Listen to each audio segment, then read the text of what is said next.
ये जो 3 शहर बनेंगे इससे हमारी इकॉनमी ग्रो करेगी। 6 महीने के भीतर हम बहुत कड़े और ड्रास्टिक फैसले करेंगे।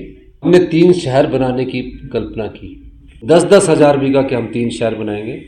चिरकपुर जाते हैं, पंचकुला जाते हैं, हमारे लोग वहाँ फ्लैट खरीदते हैं। इतिहास में हमने कुछ पहली बार ऐसा फैसला किया कि अधिकारियों की भी सैलरी पर कट लगा है। मैं धन्यवाद करूंगा सभी अधिकारियों का, सभी कर्मचारियों का, बेचारे जो इस गंभीर वित्तीय स्थिति में हमारे साथ खड़े हैं, और हम इस चुनौती का सामना युद्ध की तरह करेंगे। हमने 3 शहर बनाने की कल्पना की। हमारे लोग चिरकपुर जाते हैं, पंचकुला जाते हैं, हमारे लोग वहाँ फ्लैट खरीदते हैं। ऐसा क्या है कि हम एक बड़ा हाई एंड टेक्नोलॉजी बेस्ड शहर क्यों नहीं बना सकते? अभी हमारे पास हिम चंडीगढ़ के लिए हमने 10,000 बीघा जगह जो हाउसिंग बोर्ड के नाम कर दी है। 10-10 हज़ार बीघा के हम 3 शहर बनाएंगे, जहाँ हिमाचली लोगों को भी उसमें रियायती दर पर मिलेंगे। और पर उस सारे जो शहर होंगे, ये कोई एक सरकारी कार्यालय नहीं बनाएगा इसको। वर्ल्ड क्लास कंसल्टेंट इसके लिए नियुक्त किए जाएंगे। सारा इंफ्रास्ट्रक्चर उनके माध्यम से किया जाएगा। प्लांट सिटी बनेंगे, किस एरिया में क्या बनना है, उस दृष्टि से 3 वर्ल्ड क्लास सिटीज़ की कल्पना हिमाचल प्रदेश में की गई है। कई लोग मिलते हैं हमें कि हमने हिमाचल में लैंड करनी है या फ्लैट लो। कई लोग इसकी इंक्वायरी करते हैं। ये जो 3 शहर बनेंगे इससे हमारी इकॉनमी ग्रो करेगी, और इतनी इकॉनमी ग्रो करेगी कि हम लोगों को किसी के ऊपर निर्भर रहने की ज़रूरत नहीं है। आज कुछ हमने फैसले किए हैं। इतिहास में हमने कुछ पहली बार ऐसा फैसला किया कि अधिकारियों की भी सैलरी पर कट लगा है। मैं धन्यवाद करूंगा सभी अधिकारियों का, सभी कर्मचारियों का, बेचारे जो इस गंभीर वित्तीय स्थिति में हमारे साथ खड़े हैं। लेकिन हमने जिसकी आय के साधन सीमित है, चाहे वो क्लास 3 है, चाहे क्लास 4 है, या हमारे रिटायर्ड पूर्व पेंशनर्स हैं, उनको किसी प्रकार का कट नहीं लगाया।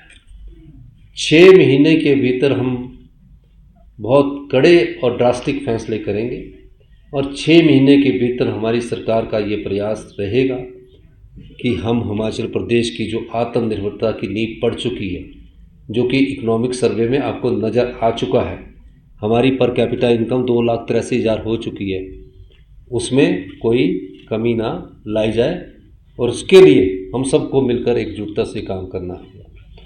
ये क्यों हमारी इकोनॉमिक सर्वे में हमारा ये जो 2 पर कैपिटा इनकम भी बढ़ी, ये इसलिए बढ़ी क्योंकि हमने ग्रामीण अर्थव्यवस्था को मजबूती दी, पर्यटन को मजबूती दी। इससे हमारे ट्रेजरी में पैसा आया, और ये जो सब चीज़ें हम कर रहे हैं, ये राजनीतिक लाभ के लिए नहीं कर रहे हैं। भारतीय जनता पार्टी सामने वाले तो खुश हो रहे होंगे, लेकिन वो हिमाचल विरोधी भाजपा है, ये सोचने की बात है। जो आरडीजी है वो हमारा अधिकार नहीं है, वो जनता का अधिकार है। 1952 से मिल रही थी, पिछले 77 साल से मिल रही थी, उसमें सहयोग करने के लिए जाने को तैयार नहीं है। एक किसी के एमपी की और किसी एमएलए की सपोर्ट मिल जाए कि आरडीजी के लिए किसी ने कोई मांग पत्र दिया हो। वो मुख्यमंत्री साहब ने कहा कि आप अगर आपने कोई चिट्ठी दी है तो रख दीजिए। अब कल को चिट्ठी ला के रख देंगे तो राजनीतिक होगी।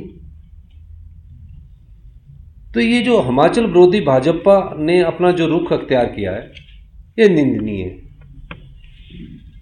इसकी मैं उस श्रेणी में डालता हूँ, सरकार आती है, सरकार जाती है, मुख्यमंत्री आते हैं, मुख्यमंत्री जाते हैं, मंत्रिमंडल के सदस्य आते हैं, बनते हैं, चले जाते हैं, लेकिन जनता के अधिकारों की लड़ाई के समय जो भी लोकतंत्र में मुख्य विपक्षी पार्टी होती है, वो अगर अपने प्रदेश के हितों की लड़ाई नहीं लड़ेगी, ऐसी पार्टी हिमाचल विरोधी भाजपा बन चुकी है। ये हिमाचल विरोधी बन चुके हैं, ये डरते हैं। आप ही बताइए, इतने पत्रकार बंधु हैं, बात की किसी ने? इनका तो सिर्फ एक आरोप होता है, हिमाचल प्रदेश में कांग्रेस की सरकार का विरोध करना, सोशल मीडिया बालूगंज के द्वारा मुख्यमंत्री का विरोध करना, उस पर चर्चा करना, प्रदेश हित की बात नहीं करना। ये जो मैंने आज फैसला किया है, ये मैंने कोई राजनीतिक लाभ के लिए फैसला नहीं किया है कि मुझे इससे राजनीतिक लाभ होगा।